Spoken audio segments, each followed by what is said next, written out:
A veces, después de que alguien que amamos profundamente se va, lo que más nos duele no es el momento de la despedida, es ese silencio posterior, ese hueco invisible que se instala en la casa, en la cama, en la memoria, un silencio que pesa como una manta fría sobre el pecho, que nos acompaña en la madrugada cuando el sueño no llega y en el amanecer cuando el día parece no tener sentido. Uno espera y espera, una señal, un susurro, un sueño revelador y nada. Esa ausencia de respuesta puede sentirse como un eco interminable que nos recuerda lo que ya no está. Pero según revelaciones mediúmnicas recogidas por Chico Xavier, ese silencio no siempre significa abandono o desamor. Muy al contrario, muchas veces es un tiempo sagrado necesario de cuidado y restauración para el alma que acaba de partir. Así como un herido grave no se levanta de inmediato después de una cirugía, el espíritu recién desencarnado necesita un periodo de reposo, de reajuste, de reconocimiento de su nueva realidad. Y ese tiempo, aunque para nosotros se sienta como un vacío insoportable, para ellos puede ser la diferencia entre perderse y reencontrarse en la luz. La doctrina espírita, junto con estudios sobre el duelo humano y relatos verídicos de comunicación con el más allá, nos invita a mirar ese silencio con otros ojos, no como una barrera infranqueable, sino como un gesto de amor silencioso, no como un olvido, sino como una pausa necesaria antes de volver a abrazarnos,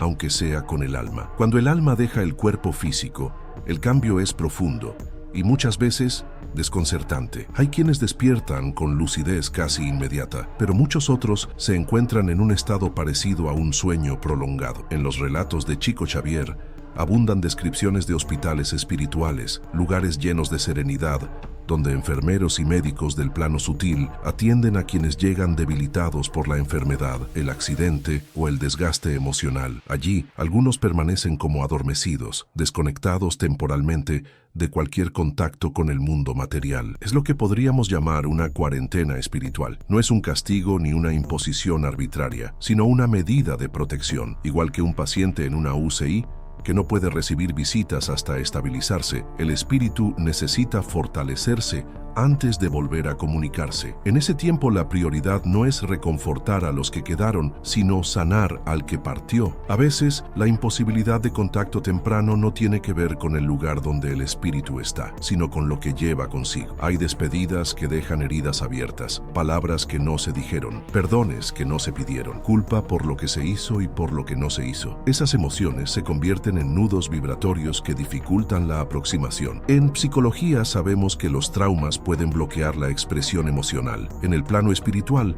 esos bloqueos también operan, impidiendo que el espíritu se manifieste. Es como un lazo que, en lugar de unir, aprieta. El alma necesita tiempo para aflojar ese nudo, para comprender, para perdonar y perdonarse. Hasta entonces el silencio es inevitable, y aunque duela, es un silencio que prepara, que limpia, que abre camino. Pero hay un aspecto aún más delicado, el silencio como protección. Emmanuel, el mentor de Chico Xavier, enseñaba que en ciertos casos el amor se expresa precisamente en no aparecer de inmediato. Si el contacto temprano solo aumentaría la angustia del que se quedó, el espíritu, conmovido por ese dolor, elige esperar. Lo hace para no reabrir una herida que aún sangra. Es como un padre que, sabiendo que su hijo atraviesa un momento muy frágil, guarda ciertas palabras para cuando el corazón del niño esté más fuerte. Ese cuidado invisible es difícil de reconocer cuando uno espera con ansia, pero forma parte del mismo amor que antes se expresaba en abrazos y palabras. En los círculos espiritistas existe la creencia de que un espíritu suele manifestarse alrededor de un año después del desencarne. Sin embargo, Allan Kardec fue claro: no hay un calendario universal. Hay almas que se comunican en semanas y otras que necesitan décadas. Ese plazo de un año es solo una observación frecuente, no una regla. El primer año, para la mayoría, es un ciclo de adaptación, para el que partió, que se acostumbra a su nuevo estado, y para el que quedó, que aprende a vivir en la ausencia física. Es un tiempo de reajustes internos, de aprendizaje silencioso en ambas orillas de la vida. El contacto espiritual, además, depende de la sintonía entre quien quiere enviar el mensaje y quien puede recibirlo. No todos los médiums están preparados para captar la presencia de un espíritu recién desencarnado. Chico Xavier se preparaba con oración constante, estudio profundo y disciplina moral. Mantenía su pensamiento en un estado de serenidad y apertura que facilitaba la conexión legítima. Sin esa preparación, el riesgo es que se filtren interferencias o incluso mensajes falsos. Por eso, Forzar un contacto cuando el espíritu aún no está listo es como intentar arrancar una fruta verde. No solo se daña el fruto, también se pierde la dulzura del momento correcto. El duelo de los vivos también pesa. Cuando la mente y el corazón están saturados de dolor, es difícil percibir señales sutiles. Es como querer ver a través de un vidrio empañado por el vaho de nuestra respiración. La figura está allí, pero la niebla nos la oculta. La neurociencia explica que, en situaciones de tristeza extrema, el cerebro activa mecanismos de defensa que bloquean la sensibilidad a estímulos finos. En términos espirituales, ese bloqueo puede impedir que sintamos la cercanía del ser amado. Por eso, aunque parezca paradójico, buscar serenidad es una forma de acercarnos más a quienes amamos y ya partieron. También hay casos en los que el propio espíritu no acepta su muerte. André Luis describió almas que continuaban sus rutinas como si nada hubiera cambiado, vagando por calles,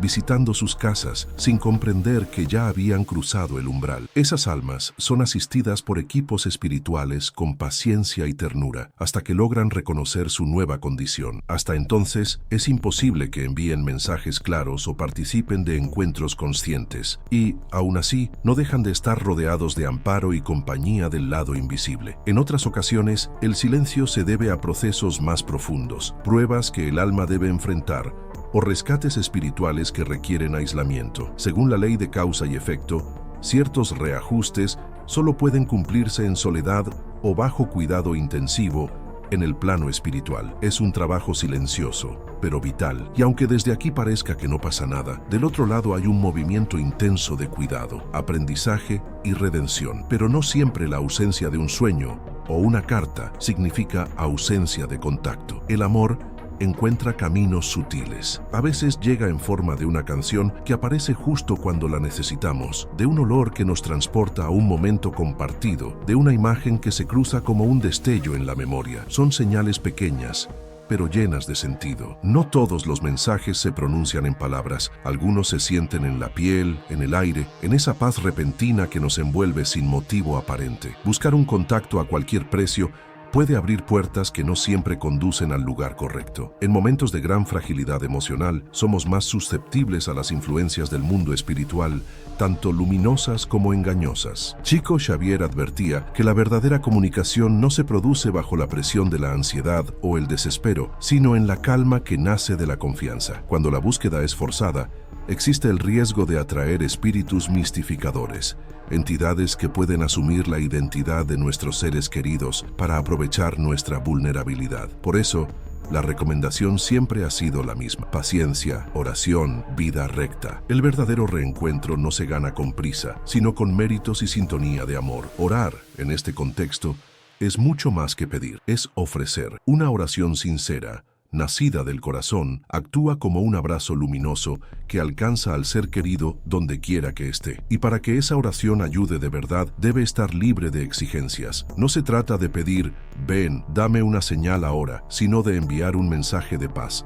Estoy aquí, te amo, y deseo que sigas adelante con serenidad. Es como enviar una carta sin esperar respuesta inmediata, sabiendo que el acto mismo de escribirla es ya un regalo para quien la recibe. Mentalizar gratitud, recordar momentos felices, bendecir el camino del otro, todo eso construye puentes más firmes que la urgencia de un mensaje tangible. Chico Xavier dejó un legado inmenso sobre la espera. En sus más de 200 obras y en las miles de cartas psicografiadas, repetía una certeza: el reencuentro llegará. No es una promesa vacía, sino una ley natural, pero el cuándo pertenece a un calendario mayor, guiado por sabidurías que a veces escapan a nuestro entendimiento. Él mismo decía que la espera nos enseña a amar de otra forma, a soltar la necesidad de tener y a descubrir la fuerza de un amor que no depende de la presencia física. Amar sin poseer, confiar sin ver, esperar sin angustia. Esa es la lección que el silencio puede regalarnos. Cuando miramos todo este proceso desde el alma, entendemos que el silencio inicial después de la partida no es abandono, es cuidado, es una pausa para que ambos lados se fortalezcan